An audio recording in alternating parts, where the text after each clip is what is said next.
Hello and welcome to part 4 of The Witches. We're going to dive right into things. When we left off in part 3, the narrator and his grandmother have moved back to England as it was instructed in his parents' will, and he said things seem to have gotten back to normal. We'll see how that actually plays out. The next morning we sailed for England, and soon I was back in the old family house in Kent, but this time with only my grandmother to look after me. Then the Easter term began, and every weekday I went to school, and everything seemed to have come back to normal. Now, at the bottom of our garden, there was an enormous conker tree, and high up in its branches, Timmy, my best friend, and I had started to build a magnificent tree house. We were able to work on it only on the weekends, but we were getting along fine. We had begun with the floor, which we built by laying wide planks between two quite far apart branches and nailing them down. Within a month, we had finished the floor. Then we constructed a wooden railing around the floor, and that left only the roof to be built. The roof was the difficult bit, though. One Saturday afternoon, when Timmy was in bed with the flu, I decided to make a start on the roof all by myself. It was lovely being high up there in that conker tree, all alone with the pale young leaves coming out everywhere around me. It was like being in a big green cave, and the height made it extra exciting. My grandmother had told me that if I fell, I would probably break a leg, and every time I looked down, I got a tingle along my spine. I worked away, nailing the first plank on the roof. Then suddenly, out of the corner of my eye, I caught sight of a woman standing immediately below me. She was looking up at me and smiling in the most peculiar way. When most people smile, their lips go out sideways. This woman's lips went upwards and downwards, showing all her front teeth and gums. The gums were like raw meat. It's always a shock to discover that you're being watched when you think you're alone. And what was this strange woman doing in our garden anyway? I noticed she was wearing a small black hat, and she had black gloves on her hands, and the gloves came nearly up to her elbows. Wait, gloves? She was wearing gloves. I froze all over. "I have a present for you," she said, still staring at me, still smiling, still showing her teeth and gums. I didn't answer. "Come down out of that tree, little boy, and I shall give you the most exciting present you've ever had." Her voice had a curious rasping quality and made sort of a metallic sound as though her throat was full of drawing pins. Without taking her eyes from my face, she very slowly put one of those gloved hands into her purse and drew out a small green snake. She held it up for me to see. "It's tame," she said. The snake began to coil itself around her forearm. It was a brilliant green. "If you come down here, I shall give him to you." "Oh, Grandmama," I thought, "come help me." At that moment, I panicked. I dropped the hammer and shot up that enormous conker tree like a monkey. I didn't stop until I was as high as I could possibly go, and there I stayed, quivering with fear. I couldn't see the woman now. There were layers and layers of leaves between her and me. I stayed up there for hours and kept very still. It began to grow dark, and at last I heard my grandmother calling my name. "I'm up here," I shouted back. "Well, come down at once. It's past your supper time." "Grandmama, is that woman gone?" "What woman?" my grandmother called back. "The woman in the black gloves." There was silence from below. It was the silence of somebody who was too stunned to speak. "Grandmama, is she gone?" "Yes," my grandmother answered at last. "She's gone. I'm here, my darling. I'll look after you. You can come down now." I climbed down, but I was trembling. My grandmother enfolded me in her arms. "I think I've seen a witch." "Come inside. You'll be all right." She led me into the house and gave me a cup of hot cocoa with lots of sugar in it. "Tell me everything." So I did. By the time I had finished, it was my grandmother who was trembling. Her face was ashy gray, and I saw her glance down at that hand of hers that didn't have a thumb. "You know what this means. It means there is one of them in our district. From now on, I'm not letting you walk to school alone." "Do you think she could be after me specially?" "No, I doubt that. One child is as good as any other to those creatures." It's hardly surprising that after that I became a very witch-conscious little boy. If I happened to be alone on the road and saw a woman approaching who was wearing gloves, I would quickly skip across to the other side. And as the weather remained pretty cold during all of that month, nearly everybody was wearing gloves. Curiously enough, though, I never saw the woman with the green snake again. That was my first witch. It wasn't my last. The Easter holidays came and went, and the summer term began at school. My grandmother and I had already planned to take our summer holiday in Norway, and we talked about almost nothing else every evening. She had booked a cabin for us on the boat from Newcastle to Oslo at the earliest possible moment after my school broke up. And from Oslo, she was going to take me to a place she knew down on the south coast near Arendal, where she had spent her own summer holidays as a child nearly 80 years ago. All day long, my brother and I would be out in the rowboat. The whole coast is dotted with tiny islands, and there's nobody on them. We used to explore them and dive off into the sea, off the lovely smooth granite rocks. And sometimes on our way out, we would drop the anchor and fish for cod and other fish. And if we caught anything, we would build a fire on the island and fry the fish in a pan for our lunch. There is no finer fish in the world than absolutely fresh cod. What did you use for bait, Grandmama, when you went fishing? Mussels, she said. Almost everyone uses mussels for bait in Norway. And if we didn't catch any fish, we'd boil the mussels in a saucepan and eat those. Were they any good? Oh, delicious. When you cook them in seawater, they become tender and salty. What else did you do, Grandmama? Well, we used to row out and wave to the shrimp boats on their way home, and they would stop and give us a handful of shrimps each. The shrimp would still be worn from having just been cooked, and we would sit in the rowboat peeling them and gobbling them up. The head was the best part by far. The head? Yes. You squeeze the head between your teeth and suck out the inside. It's marvelous. You and I will do all these things this summer, my darling. Grandmama, I can't wait. I simply can't wait to go. Nor can I. But when there were only 3 weeks of the summer term left, an awful thing happened. My grandmother got pneumonia and she became very ill. A trained nurse moved into the house to look after her. The doctor explained to me that pneumonia is not normally a dangerous illness nowadays because of penicillin and other antibiotics. But when a person is more than 80 years old, as my grandmother was, then it can be very dangerous indeed. He said he didn't even dare to move her to the hospital in her condition, so he stayed in her bedroom and I hung about outside the door while oxygen cylinders and all sorts of other frightening things were taken into her. Can I go see her now? No, dear, the nurse said, not at the moment. A fat and jolly lady named Mrs. Spring, who used to come and clean our house every day, also moved in and slept in the house. Mrs. Spring looked after me and cooked my meals. I liked her very much, but she wasn't a patch on my grandmother for telling stories. One evening, about 10 days later, the doctor came downstairs and said to me, "You can go in and see her now, but only for a short time. She's been asking for you." I flew up the stairs and burst into my grandmother's room and threw myself into her arms. "Hey there," the nurse said. "Be careful with her." "Will you be all right now, Grandmama?" "The worst is over," she said. "I'll soon be up again." "Will she really?" I said to the nurse.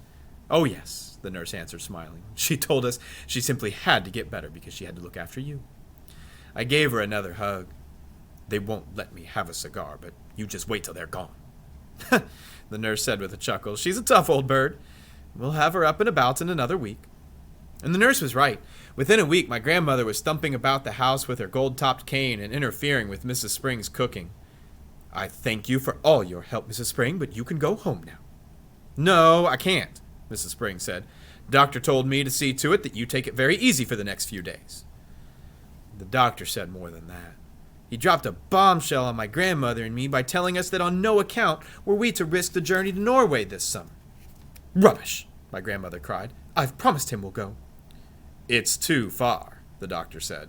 "It would be very dangerous, but I'll tell you what you can do. You can take your grandson to a nice hotel on the south coast of England instead. The sea air is just what you need." "Oh, no," I said. "Do you want your grandmother to die?" the doctor asked me. "No, never." "Then don't let her go on a long journey this summer. She's not yet strong enough. And stop her from smoking those vile black cigars." In the end, the doctor had his way about the holiday, but not about the cigars. My grandmother was too stubborn for that. Rooms were booked for us in a place called the Hotel Magnificent in the famous seaside town of Bournemouth. Bournemouth, my grandmother told me, was full of old people like herself. They retired there by the thousand because the air was so bracing and healthy it kept them, or at least so they believed, alive for a few extra years. "Does it really?" I asked her. "No, of course not," she said. "It's tommyrot." But just for once, I think we've got to obey the doctor. Soon after that, my grandmother and I took the train to Bournemouth and settled into the Hotel Magnificent. It was an enormous white building on the seafront, and it looked to me like a pretty boring place to spend a summer holiday in. I had my own separate bedroom, but there was a door connecting my room with my grandmother's room, so we could visit each other without going into the corridor. Just before we left for Bournemouth, my grandmother had given me as a consolation a present of 2 white mice in a little cage, and of course I took them with me. They were terrific fun, those mice. I called them William and Mary, and in the hotel I set out right away teaching them to do tricks. The first trick I taught them was to creep up the sleeve of my jacket and come out by my neck. Then I taught them to climb the back of my neck onto the top of my head. I convinced them to do this by putting cake crumbs in my hair. On the very first morning after our arrival, the chambermaid was making my bed when one of my mice poked its head out from under the sheets. The maid let out a shriek that brought a dozen people running to see who was being murdered. I was reported to the manager, and there followed an unpleasant scene in the manager's office with the manager, my grandmother, and me. The manager, whose name was Mr. Stringer, was a bristly man in a black tailcoat. "I simply cannot permit mice in my hotel, madam," he said to my grandmother. "How dare you say that when your rotten hotel is full of rats anyway?" my grandmother cried back. "Rats?" cried Mr. Stringer, going mauve in the face. "There are no rats in this hotel." "I saw one this very morning," my grandmother said. "It was running down the corridor into the kitchen." "That is simply not true." "You'd better get the rat catcher in at once, before I report you to the public health authorities. I expect there's rats scuttling all over the kitchen floor and stealing the food off the shelves and jumping in and out of the soup." "Never!" cried Mr. Stringer. "No wonder my breakfast toast was all nibbled round the edges this morning. No wonder it had a nasty, ratty taste." My grandmother continued relentlessly. "If you're not careful, the health people will be ordering the entire hotel to be closed before anyone gets typhoid fever." "You're not being serious, madam," Mr. Stringer said. "I've never been more serious in my life. Are you, or are you not, going to allow my grandson to keep his innocent white mice in his room?" The manager knew when he was beaten. "May I suggest a compromise, madam? I will permit him to keep them in his room as long as they are never allowed out of the cage. How's that?" "That will suit us very well," my grandmother said, and she stood up and marched out of the room with me behind her. There's no way you can train mice inside a cage, yet I dared not let them out, because the chambermaid was spying on me all the time. She had a key to my door, of course, and kept bursting in at all hours trying to catch me with the mice out of the cage. She told me the first mouse to break the rules would be drowned in a bucket of water by the hall porter. I decided to seek a safer place where I could carry on with the training. There must surely be an empty room in this enormous hotel. I put one mouse into each trouser pocket and wandered downstairs in search of a secret spot. The ground floor of the hotel was a maze of public rooms, and all of them named in gold letters on the doors. I wandered through the lounge and the smoking room and the card room and the reading room and the drawing room. None of them was empty, though. I went on down to a long, wide corridor, and at the end of it I came to the ballroom. There were double doors leading into it, and in the front there was a large notice board on a stand. The notice on the board said, "RSPCC meeting, strictly private. This room is reserved for the annual meeting of the Royal Society for the Prevention of Cruelty to Children." The double doors into the room were open, and I peeped in. It was a colossal room. There were rows and rows of chairs all facing a platform. The chairs were painted gold, and they had little red cushions on the seats, but there wasn't a soul in sight. I slid cautiously into the room. What a lovely, secret, silent place it was. The meeting of the Royal Society for the Prevention of Cruelty to Children must have already taken place earlier in the day, and now they had all gone home. Even if they hadn't, even if they did suddenly come pouring in, they would be wonderful, kind people who would look with favor upon a young mouse trainer going about his business. At the back of the room, there was a large folding screen with Chinese dragons painted on it. I decided, just to be on the safe side, to go behind this screen and do my training there. I wasn't a bit frightened of the Prevention of Cruelty to Children people, but there was always a chance that Mr. Stringer, the manager, might pop his head round the door. If he did and saw the mice, the poor things would be in the hall porter's bucket of water before I could shout stop. I tiptoed to the back of the room and settled myself on the thick green carpet behind the big screen. It was a splendid place, ideal for mouse training. I took William and Mary out of my trouser pockets, and they sat beside me on the carpet, quiet and very well behaved. The trick I was going to teach them today was tightrope walking. It's not all that difficult to train an intelligent mouse to be an expert tightrope walker, provided you know exactly how to go about it. First, you must have a piece of string. I had that. Then, you must have some good cake. A fine currant cake is a favorite food of white mice. They're dotty about it. I brought with me some rock cake, which I had pocketed while having tea with Grandmama the day before. Now here's what you do. You stretch the string tight between two hands, but you start by keeping it very short, maybe only about 3 inches. You can put the mouse on your right hand and a little piece of cake on your left hand. The mouse is therefore only a few inches away from the cake. He can see it and he can smell it. His whiskers will probably be twitching with excitement, and he can almost reach the cake by leaning forward, but not quite. He only has to take 2 steps along the string to reach this tasty morsel. He ventures forward, one paw on the string, then the other. If the mouse has a good sense of balance, and most of them do, he'll get across easily. I started with William. He walked the string without a moment's hesitation. I let him have a quick nibble of the cake just to whet his appetite, then put him back on my right hand. This time, I lengthened the string. I made it about 6 inches long. William knew what to do now. With superb balance, he walked step by step along the string until he reached the cake, and he was rewarded with another nibble. Quite soon, William was walking a 24-inch tightrope, or rather tight string, from one hand to the other to reach the cake. It was wonderful to watch him, and he was enjoying himself tremendously. I was careful to hold the string near the carpet, though, so that if he did lose his balance, he wouldn't have far to fall. But he never fell.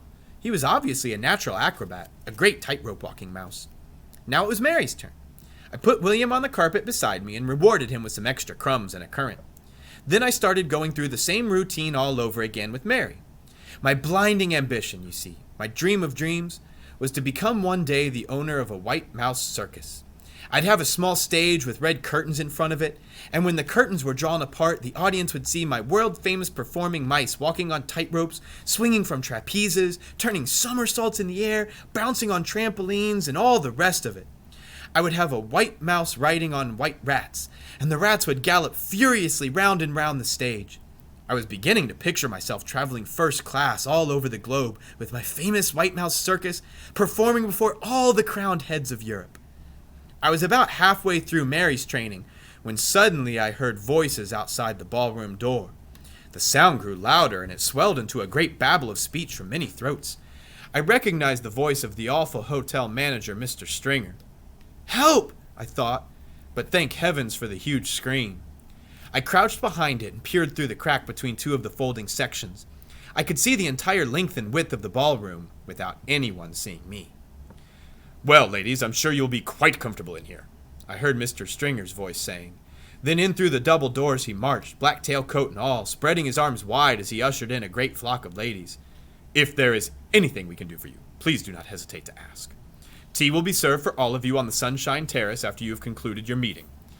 With that, he bowed and scraped himself out of the room as a vast herd of ladies from the Royal Society for the Prevention of Cruelty to Children came streaming in. They wore pretty clothes, and all of them had hats on their heads. Now that the manager had gone, I was not particularly alarmed. What better than to be imprisoned in a room full of these splendid ladies that want to prevent cruelty to children? If I ever got talking to them, I might even suggest they come and do a bit of cruelty to children preventing at my school. We could certainly use them in there. In they came, talking their heads off. They began milling round and choosing their seats, and there was a whole lot of stuff like, "Oh, come sit next to me, Millie dear," and "Oh, hello, Beatrice, I haven't seen you since the last meeting. What an adorable dress you have on." I decided just to stay where I was and let them get on with their meeting while I got on with my mouse training. But I watched them for a bit longer through the crack in the screen, waiting for them to settle down. How many were there? I guessed about 200. The back rows filled up first. For some reason, they all seemed to want to sit as far back from the platform as possible. There was a lady wearing a tiny green hat in the middle of the back row who kept scratching at the nape of her neck. She just couldn't leave it alone. It fascinated me the way her fingers kept scratching away at the hairs on the back of her neck. Had she known somebody was watching her from behind, I'm sure she would have been embarrassed. I wondered if she had dandruff. All of a sudden, I noticed the lady next to her was doing the same thing. And the next one, and the next. The whole lot of them were doing it. They were all scratching away like mad at the hair on the backs of their necks. Did they have fleas in their hair? More likely it was nits or lice. A boy at school called Ashton had nits in his hair last term. The matron made him dip his whole head in turpentine. It killed the nits all right, but it nearly killed Ashton as well. Half the skin came away from his scalp. I began to be fascinated by these hair-scratching ladies. It's always funny when you catch someone doing something coarse and she thinks no one is looking. Nose-picking, for example, or scratching her bottom. Hair-scratching is very nearly as unattractive, especially if it goes on and on like it was here. I decided it had to be nits. Then the most astonishing thing happened. I saw one lady pushing her fingers up underneath the hair on her head. And the hair, the entire head of hair lifted upwards all in one piece.